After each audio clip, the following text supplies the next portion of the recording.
Yo quiero compartirle algo que compartí la semana pasada en la iglesia de mi amigo Irán y su familia, del pastor Irán. Fuimos allá por la tarde, su congregación queda en Santa María, ellos nos invitaron para allá.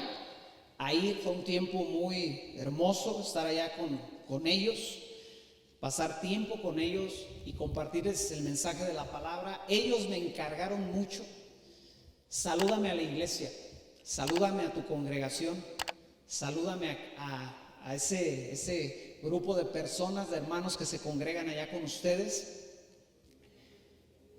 Y así que reciban un saludo de Irán, de su esposa, de su hijo y de toda su congregación. Y yo sentí compartir lo que les compartí a ellos el domingo pasado por la tarde.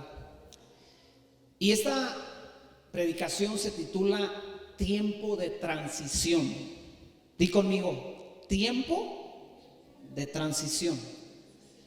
Todos sabemos que la vida trae cambios, trae transiciones, que el caminar en la vida nos lleva a vivir cambios. Ayer estuvimos en 2 ceremonias, ¿verdad? Una de una congregante de este lugar, una sobrina que cumplió 18 años y le hicimos una ceremonia especial.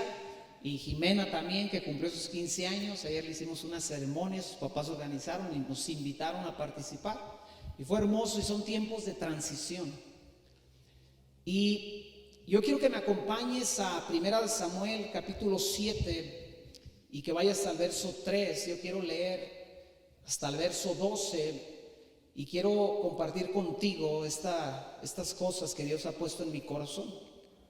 Dice el verso 3 de 1 Samuel capítulo 7: habló Samuel a toda la casa de Israel diciendo: si de todo vuestro corazón os volvéis a Jehová, quitad los dioses ajenos y a Astarot de entre vosotros, y preparad vuestro corazón a Jehová, y solo a él servid, y os librará de la mano de los filisteos. Entonces los hijos de Israel quitaron a los Baales y a Astarot y sirvieron solo a Jehová. Y Samuel dijo: reunid a todo Israel en Mizpa, y yo oraré por vosotros a Jehová. Y se reunieron en Mizpa y sacaron agua y la derramaron delante de Jehová y ayunaron aquel día. Y dijeron allí: contra Jehová hemos pecado. Y juzgó Samuel a los hijos de Israel en Mizpa. Cuando oyeron los filisteos que los hijos de Israel estaban reunidos en Mizpa, subieron los príncipes de los filisteos contra Israel. Y al oír esto, los hijos de Israel tuvieron temor de los filisteos. Entonces dijeron los hijos de Israel a Samuel: no ceses de clamar por nosotros a Jehová nuestro Dios, para que nos guarde de la mano de los filisteos. Y Samuel tomó un cordero de leche y lo sacrificó entero en holocausto a Jehová. Y clamó Samuel a Jehová por Israel, y Jehová oyó. Y aconteció que mientras Samuel sacrificaba el holocausto, los filisteos llegaron para pelear con los hijos de Israel. Mas Jehová tronó aquel día con gran estruendo sobre los filisteos y los aterrorizó, y fueron vencidos delante de Israel. Y saliendo los hijos de Israel de Mizpa, siguieron a los filisteos, hiriéndolos hasta abajo de Bet-car. Tomó luego Samuel una piedra y la puso entre Mizpa y Sen, y le puso por nombre Ebenezer. Di conmigo, Ebenezer, diciendo: hasta aquí nos ha ayudado Jehová, hasta aquí nos ayudó Jehová.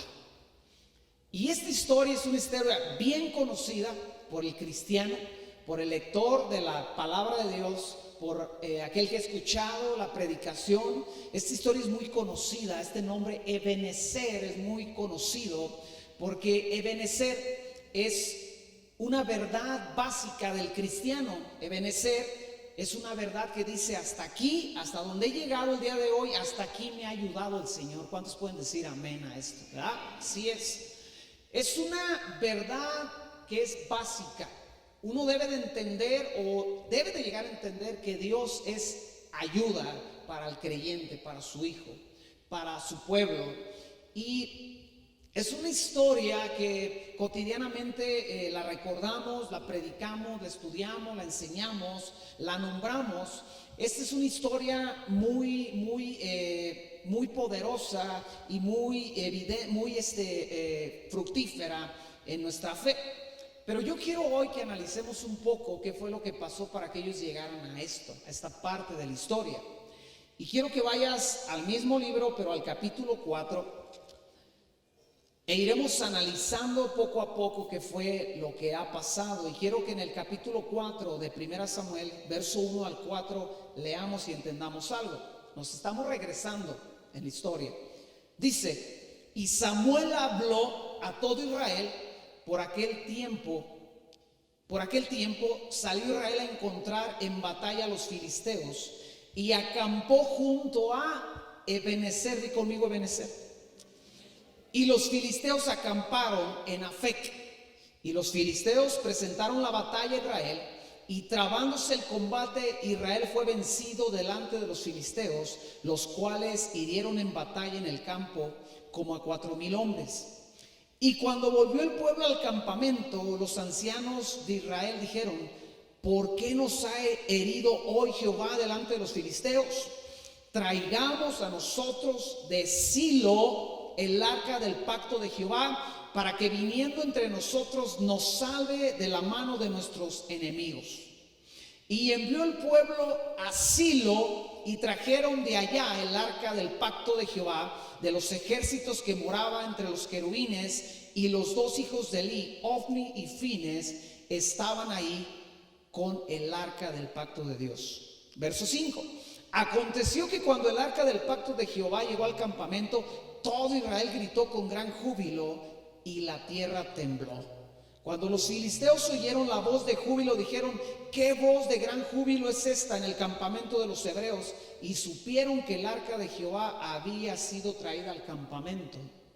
Y si usted continúa leyendo, los filisteos se atemorizaron y dijeron: ahora sí estamos en problemas, ahora sí nos va a ir mal, porque ha llegado al campamento de los hebreos el Dios de los hebreos. Pero si usted continúa leyendo, el grito, el júbilo, el alboroto no le sirvió de nada, porque perdieron el primer round y perdieron el segundo round. Fracasaron con el arca, con la presencia de Dios ahí en medio de ellos. Fracasaron, y uno se debe de preguntar: ¿por qué fracasaron? Y ellos habían acampado en un lugar llamado Ebenezer, en una tierra llamada Ebenezer. O sea, ellos estaban conscientes de la verdad, que usted y yo estamos conscientes el día de hoy que Dios ayuda, que Dios brinda ayuda a sus hijos, y que si hemos llegado hasta aquí el día de hoy es porque Él nos ha ayudado. O sea, ellos no estaban mal informados. Entonces, ¿por qué perdieron el primer round y el segundo round? Ellos mandan traer el arca, la presencia de Dios tangible, palpable, que habitaba ahí en ese cajón, en esa arca de oro, y la mandan traer y dicen: ahora sí vamos a tener victoria. Pero ahí es donde empiezan los problemas, porque resulta que los encargados del arca eran dos tipos llamados Ofni y Fines, y estaban ahí junto al arca, porque eran los que estaban como los sacerdotes del pueblo. Y ahí es donde tú te das cuenta que ellos tenían un grave problema, porque si tú te regresas más en la historia, tú encuentras algunas características que estos hombres que estaban a cargo del arca tenían algunos problemas de conducta breves, leves tal vez, pero algunos de ellos eran hombres perversos nada más. Eran los sacerdotes, pero tenían el problema que eran perversos. Pero no era todo, sino que además no tenían conocimiento de Dios, pero estaban encargados del arca del pacto. Tenían otro problema un poco más complicado: tomaban lo mejor de las ofrendas para ellos. O sea, en nuestra actualidad lo diríamos así: se clavaban los diezmos, pues, ¿verdad? Arreglaban su casa, pero no arreglaban el lugar de adoración. Pero son detalles, ¿verdad? Que bueno, ok. pero también pasaba que menospreciaban las ofrendas del Señor. Y por si esto fuera poco, tenían otro detalle como un poco más escandaloso, porque ellos tenían la costumbre de acostarse, de tener relaciones con las mujeres que servían en el tabernáculo. Unos cuantos detalles, ¿verdad? Que si la gloria de Dios está ahí, la presencia de Dios está ahí, pues ¿quién nos va a notar? Si Dios es tan grande, Dios es tan misericordioso, Dios es todo lo que el cristiano necesita, entonces detalles como este, pues ¿cómo se van a notar? Pero el problema es que sí se notaron y sí estorbaron y sí detuvieron el plan de Dios de tener un pueblo victorioso. Y el detalle es que ellos estaban ahí con todo esto en su vida, en su corazón, pero ellos estaban vestidos con sus ropas sacerdotales ahí diciendo: ya llegó el arca, hermanos, no se preocupen, la gloria de Dios, ya la trajimos el ovni y el Fines, estamos aquí para partirle el queso a los filisteos. Y la gente, la iglesia, el pueblo se alborotó. ¡Ah, ahora sí! Los filisteos tiemblan, se paniquean, pero se motivan y dicen: esforcémonos porque ahora va a estar más difícil la batalla. Y le parten el queso a los hebreos con todo y su arca. Y si usted sigue adelante, no solamente pierden la batalla, sino que los filisteos capturan el arca, la secuestran, se la llevan. Y uno dice: espérate, pues no, que Dios es el Dios de los ejércitos, el Dios omnipotente, que nunca ha perdido una batalla, que nunca nadie lo ha secuestrado. Secuestraron a Dios. Yo creo que estaban nerviosos todos los demás, porque ¿cuánto nos van a pedir de rescate, verdad? Si por aquel chachalaco que no servía para nada nos pedían los miles de pesos, por Dios, ¿cuánto nos van a pedir de rescate? Porque secuestraron a Dios. Eso está en el capítulo 5. Se llevan el arca. Es una historia, a mí me encanta, porque ellos llegan con el arca y llegan al templo de sus dioses, al templo de Dagón, y meten el arca de Jehová, el arca de la presencia de Dios, junto a Dagón. Estaban bien mensos esos cuates. Se lo ponen junto a Dagón y ellos dijeron: tenemos al Dios de los hebreos, tenemos a Dagón, ¿quién puede contra nosotros? Yo creo que se fueron a festejar, hicieron una posada, hicieron fiesta. Y al siguiente día regresan y Dagón está postrado delante del arca. Y dicen: algo pasó, aquí hubo mano negra.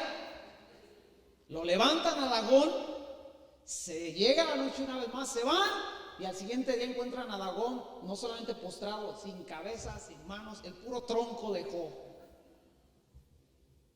Lo tuvieron que poner en silla de ruedas y con... Y por si fuera poco, a ellos se les viene una mortandad y les empiezan a salir tumores. Y empieza a haber una mortandad y ellos dicen: ya valimos cacahuate porque el Dios de los hebreos nos está matando. Y mandan el arca a otra ciudad, ¿verdad? De aquí la mandan a Capula, y en Capula se empieza a morir la gente. Y los de Capula dicen: no manches, llévatela. Se la mandan a los de Quiroga: no manches. Y Dios, durante ese tiempo que estuvo en tierra extraña, no necesitó una oración, no necesitó una ofrenda, no necesitó un sacerdote para demostrarle a los enemigos del pueblo de Dios que Él era el Dios Todopoderoso. Tiempo de transición. ¿Sabes? Estamos en un tiempo donde la iglesia necesitamos despertar esa realidad. Dios, a mí, la realidad es que no me necesita, pero en su gran amor y misericordia me ha permitido colaborar con Él en el avance de su reino.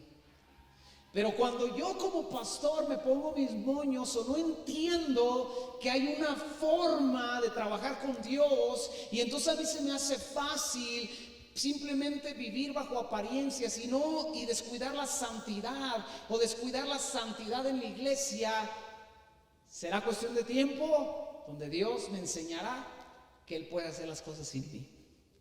Dice la palabra de Dios que si nosotros no le alabamos, las piedras le alabarán. Ya ocurrió.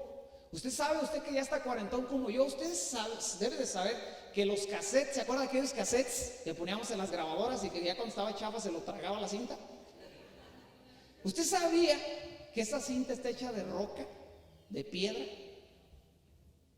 Entonces cada vez que usted ponía un cassette ahí en la grabadora, le puchaba y empezaba a sonar una alabanza, se estaba cumpliendo lo que la Biblia había anunciado: si tú no adoras, las piedras me van a adorar. De hecho, había unos cassettes muy chidos negros que grababan con más fidelidad que los otros, que estaban, te decían, este es de roca de no sé qué, tenías roca de, sabe, que yo llegué a usarlos, grababan muy chido porque era de una roca diferente a los otros. Y yo debo de entender que este tiempo que estamos viviendo como congregación, como iglesia, como humanidad, es un tiempo de transición. Dios es el Dios omnipotente y Él hará las cosas con nosotros o sin nosotros. Él las quiere hacer con nosotros, obviamente. Pero llegamos al capítulo 6 y en el capítulo 6, ya después de que Dios les dio su arrastrada a los enemigos sin la ayuda de nadie, Ofni y Fines ya se habían muerto, su papá, quien era una autoridad de una mano muy suave, también había muerto, y Dios hace estragos con los enemigos. Y entonces el enemigo dice: ¿sabes qué? Tenemos que deshacernos del arca. La ponen arriba de una carreta y la mandan de regreso a la tierra hebrea, a la tierra de los hebreos. Y llega el arca en el verso, en el verso 11 del capítulo 5, dice: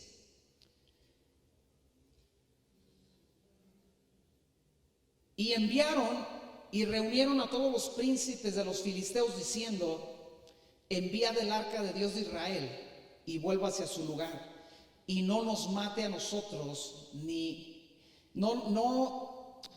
a nosotros ni a nuestro pueblo, porque había consternación de muerte en toda la ciudad y la mano de Dios se había agravado allí. Y los que no morían eran heridos de tumores, y el clamor de la ciudad subía hasta el cielo. Y ellos mandan el arca de regreso, y vamos al capítulo 6, en el verso 20 del capítulo 6, el arca ya llegó a la tierra de los hebreos una vez más, y dice: y dijeron los de Bet-Semes: ¿quién podrá estar delante del arca del Dios Santo, delante de Jehová el Dios Santo? ¿Y quién subirá desde nosotros? Y enviaron mensajeros a los habitantes de Kiriat Jearim diciendo: los filisteos han devuelto el arca de Jehová, descended pues y llevadla a vosotros. Capítulo 7, verso 1. Vinieron los de Kiriat Jearim y llevaron el arca de Jehová y la pusieron en casa de Abinadab, situada en el collado, y santificaron a Eleazar su hijo para que guardase el arca de Jehová.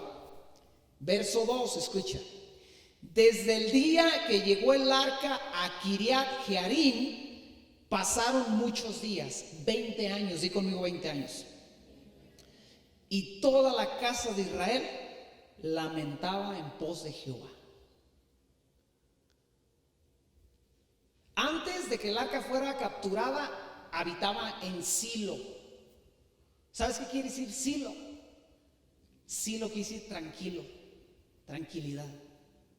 El arca es capturada en la guerra, en la batalla, se la llevan y regresa no a Silo, ahora regresa a otro lugar llamado Kiriat Jearim. Y 20 años duró en ese lugar. Y 20 años el pueblo vivió en un lamento. Pero el arca estaba allá en tierra hebrea. ¿Por qué vivían en un lamento?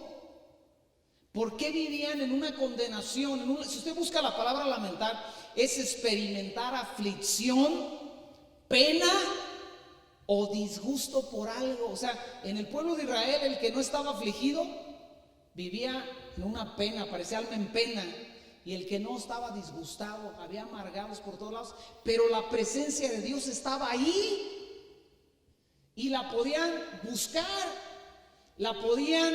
se podían acercar, podían sacrificar. Y la pregunta es, ¿por qué ellos vivieron 20 años de aflicción si la presencia de Dios seguía estando ya en medio de ellos? Di conmigo: transición. Dios les había cambiado la jugada. De habitar en Silo, que quiere decir tranquilos, pero ellos vivían tranquilos, pero llenos de pecado.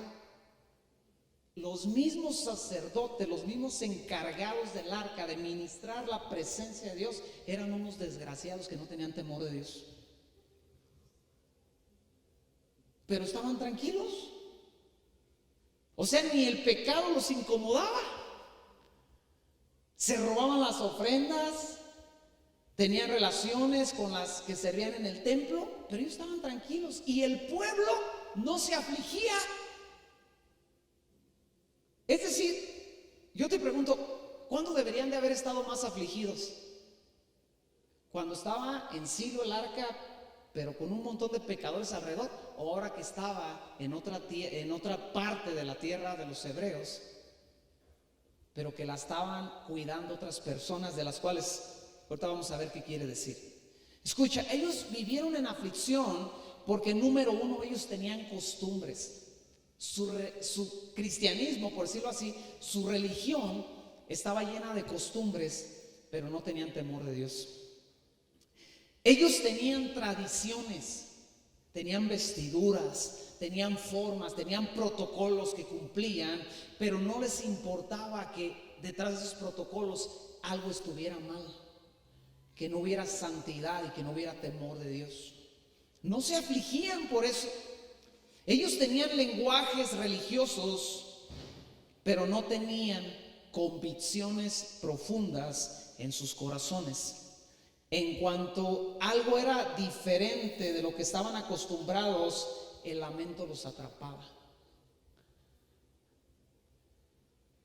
Y tú tienes que entender que la iglesia del día de hoy, la iglesia de Cristo, no puede ser, después de esto que estamos viviendo, la misma que era antes.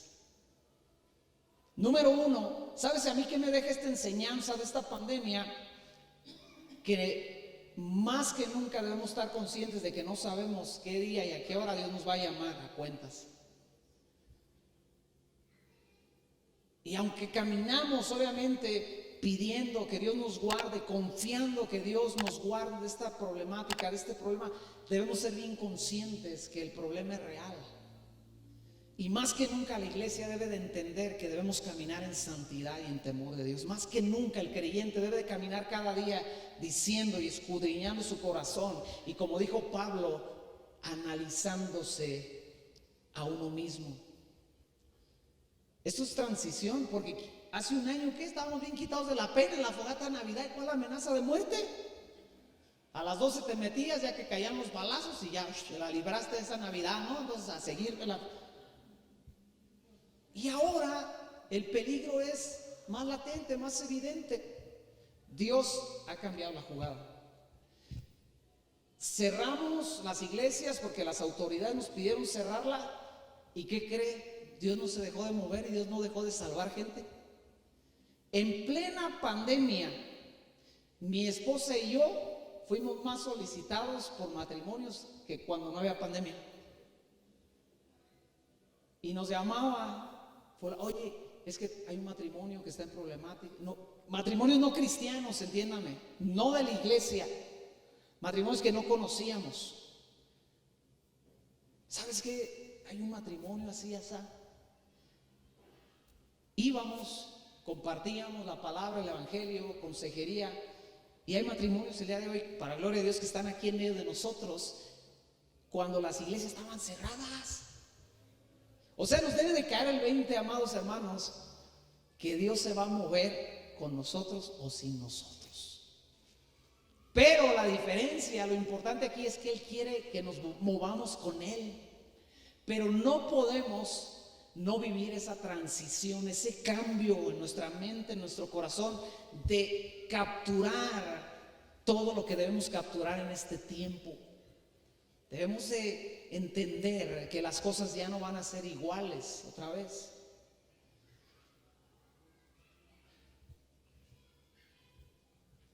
Ellos apartaron el lugar donde ahora llega el arca. Escucha, el lugar donde ahora llega el arca, donde permanece 20 años, se llamaba Kiriat Jearim. Y ese nombre quiere decir ciudad de pueblos. O sea, Dios ya estaba anunciando, ¿saben qué, hebreos? ¿Saben qué, israelitas? La salvación y mi presencia no es nada más para ustedes. Yo estoy por llamar a todas las naciones. O sea, estoy por llamar a los mexicanos a conocerme. Él estaba dándole un mensaje a los hebreos diciendo: ustedes son mi pueblo y yo quiero estar con ustedes, pero si ustedes no se adaptan, no se acoplan a lo que yo soy, yo voy a llamar a los mexicanos. Voy a llamar a otros pueblos que no debería de llamar, y ellos me van a amar, y ellos se van a someter a mí, y ellos van a caminar en santidad. Y se cumplió finalmente lo que Dios venía anunciando y lo que Pablo dijo. Dios ha desechado y ha injertado en su árbol, en la vid, ha injertado a quien no debería estar allí injertado. Pero lo peor que nos puede pasar, lo que mismo Pablo dice ahí en Romanos, lo peor que te puede pasar es envanecerte y decir: no, hombre, nosotros somos los menos picudos, y Dios, ¿qué vas a hacer sin nosotros? Dios va a hacer, a dar vida eterna, Dios va a sanar, Dios va a salvar, Dios va a proveer, Dios se va a mover y Dios va a hablar. Lo que yo necesito entender, lo que tú y yo necesitamos entender, iglesia, es que estamos en un tiempo de oportunidad donde Dios quiere llevarnos a otro nivel de comprensión, de entendimiento, de fe. Llega a Kiriat Jearim el arca, y ponen a un tipo llamado Abinadab, a su hijo, lo ponen ahí, y ponen a otro llamado Eleazar, y Abinadab quiere decir padre de generosidad. ¿Por qué voy a estar en un lamento si tengo un padre generoso? Pero Eleazar quiere decir Dios es ayudador. O sea, Dios les estaba confirmando lo que ellos ya sabían. Ebenecer, hasta aquí nos ha ayudado Dios, pero Dios le cambió la jugada. Pero como ya la palabra no era ebenecer, ellos estaban en un lamento. O sea, te lo explico de esta forma. Antes de que llegara esta pandemia, mi vida estaba en manos de Cristo. Con pandemia, a todo lo que dé, y con bandera, a todo lo que esté, mi vida debe de estar en las manos de Cristo. Siempre he estado, pero ahora el contexto, ahora la parte que estamos viviendo es diferente. Y 20 años pasaron ellos en un lamento porque Dios hizo las cosas diferentes.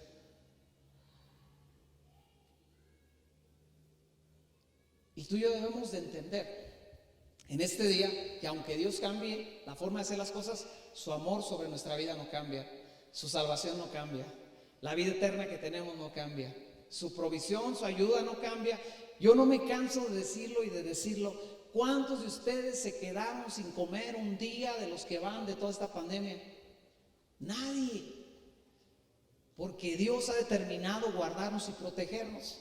Hasta su despensa le mandaron de ahí de la funeraria. Gloria a Dios. Cuando nos dieron las despensas, yo dije: Dios, eres tan grande.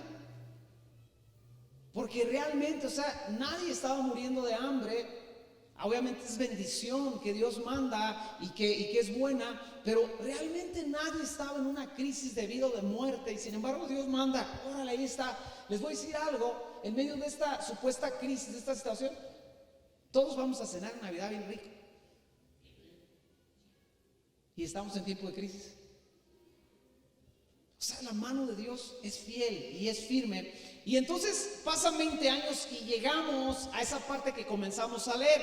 En el capítulo 7, del verso 13 en adelante, habla una vez más Samuel. Samuel ya está dirigiendo al pueblo, Samuel ya es el profeta del pueblo. Entonces ellos viven la victoria, pero quiero que vayas al verso 10 del capítulo 7. Ya lo leímos, pero vamos a volver a leer esa parte. Dice: y aconteció que mientras Samuel sacrificaba el holocausto, los filisteos llegaron para pelear con los hijos de Israel. Mas Jehová tronó aquel día con gran estruendo sobre los filisteos y los atemorizó, y fueron vencidos delante de Jehová. Y saliendo los hijos de Israel de Mizpa, siguieron a los filisteos, hiriéndoles hasta abajo de Betcar. Tomó luego Samuel una piedra y la puso entre Mizpa y Sen, y le puso por nombre Ebenezer, diciendo: hasta aquí nos ha ayudado Jehová. Fíjese, las otras ocasiones que ellos se reunieron para la batalla, se reunían en Mizpa, en una tierra llamada Mizpa. Ahora ellos no se reúnen en Mizpa, ellos se reúnen en otro lugar. En Ebenezer, perdón, ellos se reúnen en Ebenezer. Las otras veces que pelearon, de Ebenezer salieron a pelear, y ahora ellos se reúnen en un lugar llamado Mizpa. Y Mizpa, si usted lee los primeros versículos del capítulo 7, Mizpa aparece 4 veces en 4 versículos. ¿Sabe qué quiere decir en el hebreo esto? Pon atención. Cuando usted encuentra algo muy repetitivo en la Biblia, quiere decir que es muy importante. Y si usted lee, dice: y estaban los hijos en Mizpa, y cuando se enteraron los filisteos que los hijos de Israel estaban en Mizpa, y uno dice: Señor, ya entendí que estaban en Mizpa, ¿verdad? O sea, ¿por qué me tienes que repetir aquí que Mizpa y Mizpa y Mizpa? Y usted, si lee este capítulo 7, se le va a quedar ese nombre. Es un nombre importante. Ya no salieron, ya no se reunieron en Ebenezer, ahora se reunieron en Mizpa. Fue el punto de encuentro, ya no en Ebenezer. Y reitera a Dios que estaban en Mizpa, y Mizpa quiere decir observatorio, específicamente para propósitos militares. Observatorio específicamente para propósitos militares. Atalaya es como se traduce. ¿Alguien recuerda qué es una atalaya? Una atalaya es el que se paraba en el muro a vigilar que dónde venía el enemigo, y estaba ahí, y cuando veía al enemigo anunciaba a todo el pueblo que el enemigo venía. Esa palabra Mizpa quiere decir atalaya, quiere decir una sede donde es observado específicamente con propósitos militares. O sea, Dios los sacó de Silo, que era estén tranquilos, y Dios ahora está llevándolos a decir: es tiempo de guerra. Pónganse truchas, ponte atento, no seas lento, los 90 es el momento, dijo el Decálogo. Trucha. Pero ellos estaban en un lamento. Y sabes, esta es la realidad de la iglesia el día de hoy. Debemos entender que hemos sido llevados por Dios a tiempos donde nuestra fe se tiene que poner bien machín, nuestro corazón se tiene que afirmar. Nuestra oración es determinante, nuestro caminar, nuestra santidad, nuestra dedicación a Dios es determinante, porque ya no podemos estar tranquilos diciendo: Dios está con nosotros. Es un tiempo donde la iglesia tiene que entender: estamos en tiempos de batalla y de guerra. Y cada spot que viene queriendo sembrar temor en tu corazón tiene que ser contraatacado por la fe, por la palabra, por el amor de Dios, por el compromiso, por la dedicación, por la determinación. Cada vez que te enteras que alguien murió en medio de esta pandemia y que el temor quiere venir a decirte: tú puedes ser el siguiente, tienes que levantarte, iglesia, en fe, diciendo: oraré a Dios, confiaré en Dios, tendré las precauciones debidas y necesarias, pero voy a pelear en contra de esto que quiere venir en contra de mí. Yo no sé si a usted le pasa, pero ayer nada menos platicaba con una hermana que tenía muchos años que no veía, y la encontré ahí en uno de los eventos, y me dijo: no, nosotros en la asociación que estamos ya se murieron varios pastores. Y cuando dicen pastores, a mí se me hace: me siento aquí como que en el... Y me tengo que recordar que soy herrero, ¿verdad? Pues no, pero yo soy herrero. Ya cuando me dicen de un herrero, pues me hago pastor. Pero, y allí el corazón se tiene que levantar inmediatamente. Sí, es verdad, no es una mentira, pero finalmente tengo que ir en contra de esto que quiere venir a través de toda esta situación a causar temor. Dios los llevó ahora a decir, tienen que entender que esto es un campo de batalla. Ellos deberían de cambiar su mentalidad a modo batalla. En Silo estaban tranquilos, pero escucha bien, hay algo que pasa en los versos 9 y 11, y es que lo primero que hace Samuel es que sacrifica un cordero. Y ahí es donde el Hijo de Dios se planta para pelear cualquier batalla. El Hijo de Dios murió por mí. El Hijo de Dios resucitó. Eso a mí me da un lugar delante de Dios. Eso a mí me da entrada a un camino donde soy guardado, donde tengo la gracia de Dios sobre mi vida para ser protegido, para ser solventado por Dios, para ser preparado por Dios. Soy escogido por Dios. Entonces es un tiempo donde el creyente debe caminar con eso en su cabeza todos los días, cada día. Soy alguien por quien Cristo murió. Y en ese transcurso del día, mientras viene la amenaza, mientras vienen las noticias, mientras vienen los spots, mientras viene todo lo que está viniendo con todo esto, ese Hijo de Dios permanecerá firme hasta la noche, porque recordará que hay un Dios que envió a su Hijo para que muriera por él, porque le ama y está dispuesto a todo para estar con él. Pero también dice que Samuel clamó. Escucha, el clamor es algo que tú no haces en tiempo de tranquilidad. ¿Cuántos han clamado cuando están ahí en la playa ahí con un coco? ¿Quién va a clamar? ¿Quién se va a desgarrar el corazón diciendo, Dios, cambia esta situación, sácame de esta playa y quítame este coco que me estoy tomando tan rico? Nadie clama. Pero ¿qué tal cuando te estás ahogando en esa misma playa? Ahí adentro, con el puro gogote de fuera. Ahí sí clamas. Y escucha, es un despertar que debemos de entender. Es un tiempo de clamar a Dios. Es un tiempo de buscar a Dios con todo el corazón. Más que nunca, porque no estamos en tiempos tranquilos, no estamos en vacaciones. Estamos en tiempos de peligro, ciertamente. Y mi clamor debe de ser más intenso. Pero dice también la palabra que Dios escuchó a Samuel. Y más que nunca debemos de entender que Dios escucha nuestro clamor. Y dice que Él sacrificó holocaustos. Es un tiempo de sacrificio. ¿Sabe que más que nunca, cada vez que usted y yo decidimos venir a la iglesia, a congregarnos, a levantar nuestras manos, nuestro sacrificio es más grande que hace un año? Porque hace un año no implicaba ese riesgo y ese peligro. Usted podía venir y lo peor que le podía pasar en esta temporada era que le diera gripa por los cambios de clima. Y ahora resulta que la gripa ya no es gripa. Ahora usted se puede morir en medio de esta pandemia.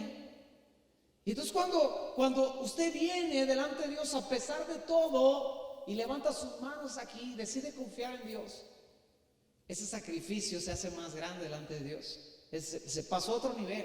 O sea, pasamos a otro nivel, iglesia, en este tiempo. Y es interesante, es determinante.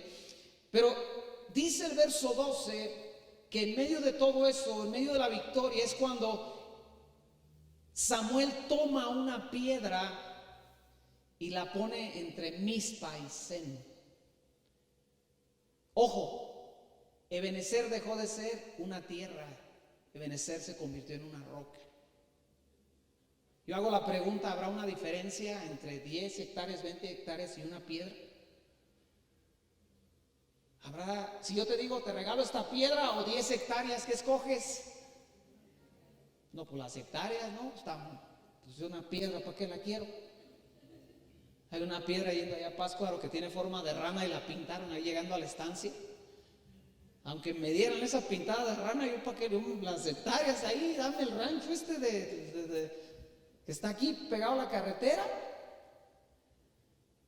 Pero escucha, la transición los llevó a que Ebenezer ya no era una tierra, ahora era una piedra. Y eso es una gran diferencia. La piedra fue puesta entre Mizpa y Sen. Mizpa ya vimos que es ponte las pilas, estamos en tiempo de guerra, pero Sen quiere decir despeñadero. O sea, lo que Dios les estaba diciendo es un tiempo de cambio, de transición, y tu verdad, la verdad de que yo te ayudo, tiene que ser algo muy personal. Si a ti te digo cuida estas 100 hectáreas, pues tú las vas a cuidar. Pues no, lo que estás allá te roban acá. Pero si te digo cuida esta piedra, pues tú te vas a poner con un palo a dar vueltas ahí en la piedra. Y quien se arrime le vas a dar un palazo. Porque a ti te encargaron esa piedra y tu vida depende de esa piedra. Y a esa transición nos estaba llevando Dios. Sí, yo morí por el mundo, pero quiero que entiendas, yo morí por ti. Sí, yo escucho la oración de la iglesia y el clamor de las naciones, pero tienes que entender, yo te escucho a ti. Algo muy personal. 10 hectáreas usted no se las lleva, ¿verdad? Una piedra usted le echa ahí a la camioneta y vámonos con mi piedra. Es mía, me pertenece, me la dieron, es mi señal. En 10 hectáreas, en 100 hectáreas usted se pierde. Va a haber piedras en una piedra. Y sabe, esa es la transición a la cual la iglesia está siendo llevada, a la transición de un Dios que es Dios de las naciones, que es Dios de los pueblos, que es Dios de toda su iglesia, pero que cada creyente debe de saber y entender, ese es mi Dios. No está allá, no está por ahí, está aquí. Y ese Dios está diciendo, es tiempo de guerra, es tiempo de batalla, es tiempo de clamor, porque si no, el otro extremo es, vámonos al precipicio. Y usted puede ver en este tiempo, en la realidad, que así está pasando. El creyente o se está afirmando en este tiempo o el creyente se está enfriando, se está apagando. O el creyente está en un tiempo donde ha decidido entrar de una forma determinante a vivir por fe. Escucha bien, esto no tiene que ver con que el creyente se quede en casa o no se quede en casa. Porque uno puede venir a la iglesia todo lleno de temor y de cobardía, o se puede quedar en casa lleno de fe y de esperanza, sin dejar que el temor lo abrace, lo opaque, lo abrume. Esto no tiene que ver con que uno se quede en casa o no, tiene que ver con la realidad y la verdad de que tu fe en medio de este tiempo tiene que ir en crecimiento, tiene que ir en avance. Básicamente, Mizpa y Sen representan dos tipos de mentalidades. Los que tienen la mentalidad de que esto es una guerra que tenemos que luchar, y los que prefieren saltar por un despeñadero, por el despeñadero de la lamentación, del costumbrismo y de la religiosidad. Que dicen, cristianos, hermanos, que aman a Dios, pero que dicen, no, esto ya se lo cargó la fregada. No hay esperanza. Yo no sé en qué va a parar esto. Yo no sé en qué vamos a acabar. Y están tan preocupados que dejaron de orar, dejaron de leer, dejaron de adorar, dejaron de hacer aquellas cosas que le dan vida y que encienden el corazón del cristiano. Dejaron de predicar la palabra, dejaron de esperar en él, dejaron tantas cosas y están yéndose por un despeñadero porque Dios cambió las cosas.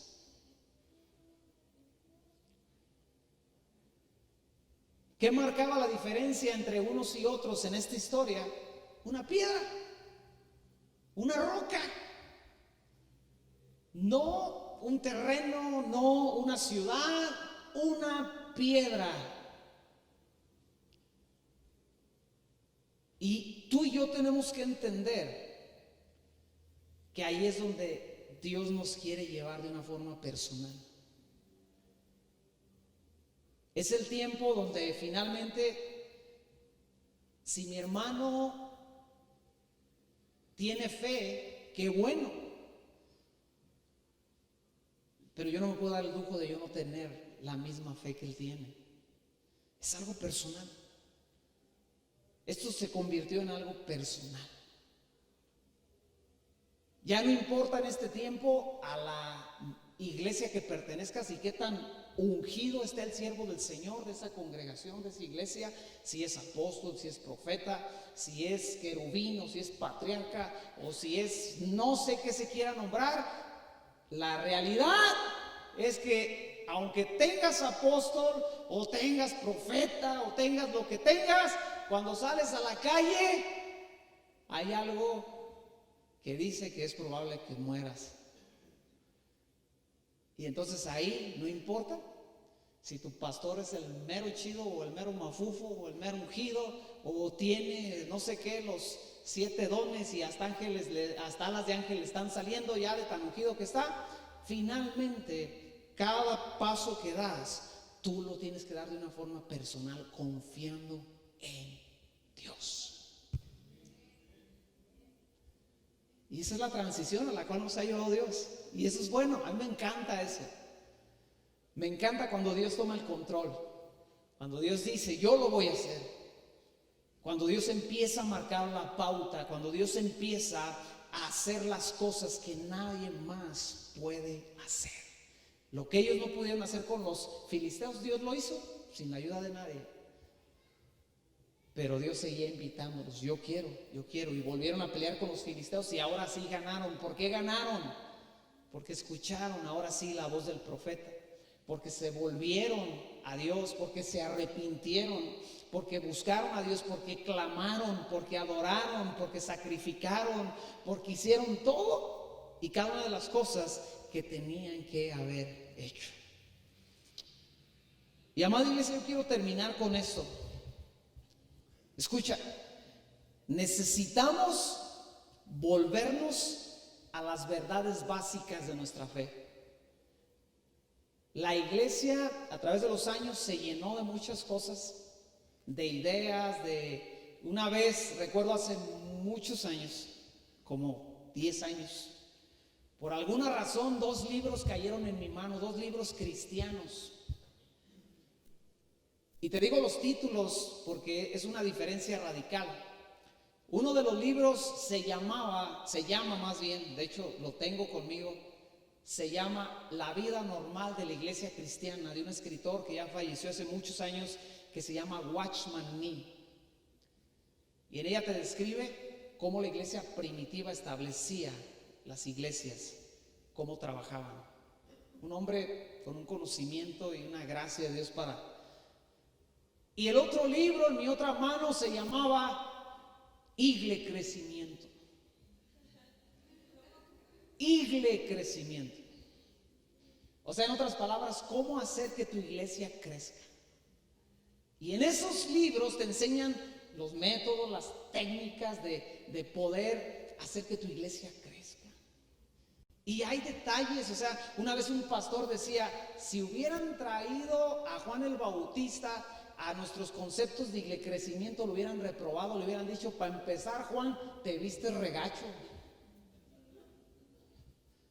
¿Cómo se te ocurre que te siga la gente si usas pelos de animales pieles de animales como vestimenta? No, tú tienes que ir allá donde está el mejor sastre del pueblo que te haga una túnica bien chida como la que van a traer los actores aquí el día del 20 de la Navidad.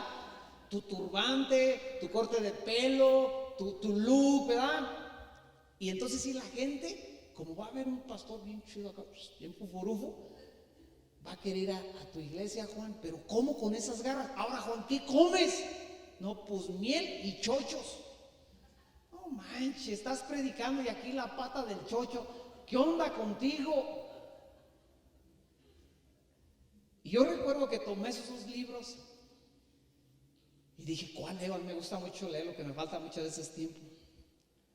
Y obviamente vi el de crecimiento y que lo largo a la caja donde estaba. Dije, a mí esta cochinada no me sirve.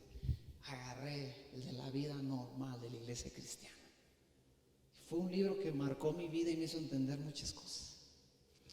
Y es tiempo, iglesia, de que nos tenemos que volver a las verdades básicas y elementales, que no se andan con rollos, no se andan con ideas, conceptos, con planes, con cosas humanas que finalmente lograron atrapar a la iglesia, y verdades como el sacrificio de Cristo.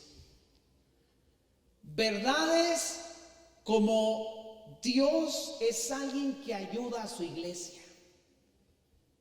Dios es alguien que provee a su iglesia. Vamos a festejar 8 años que tenemos congregación. Yo le puedo dar testimonio de cada cosa que tenemos como iglesia, desde una silla hasta esas bocinas que están ahí, hasta estos fierros que están colgados. Yo le puedo contar la historia de cada cosa. Porque entre nosotros hay alguien rico que vive por allá con los fufurufos y nos da dinero. Nadie aquí es rico. Y sin embargo, Dios da y da y da y da y da. Dijo, y si no creen que yo les ayudo, les voy a mandar la consola que usaba el diablo con la MS. Y esa consola que está ahí atrás, que usamos para el sonido, era la banda del Mechón, pues. Mechón, y ahí la gente, Y ahora esa consola está en una iglesia cristiana que tiene un sonido para proclamar que Cristo es el Rey de los Reyes y el Señor de los Señores. Tenemos que entender esas verdades.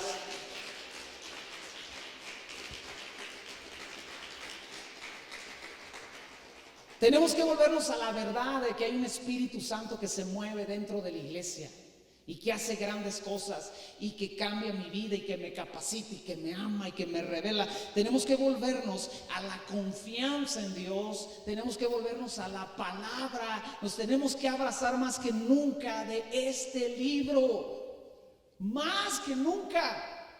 ¿Por qué dices que va a suceder un milagro? Porque la palabra dice que tenemos un Dios de milagros.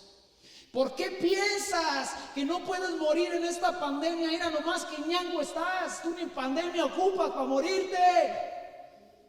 Porque Dios dice que Él guarda a sus hijos en este libro.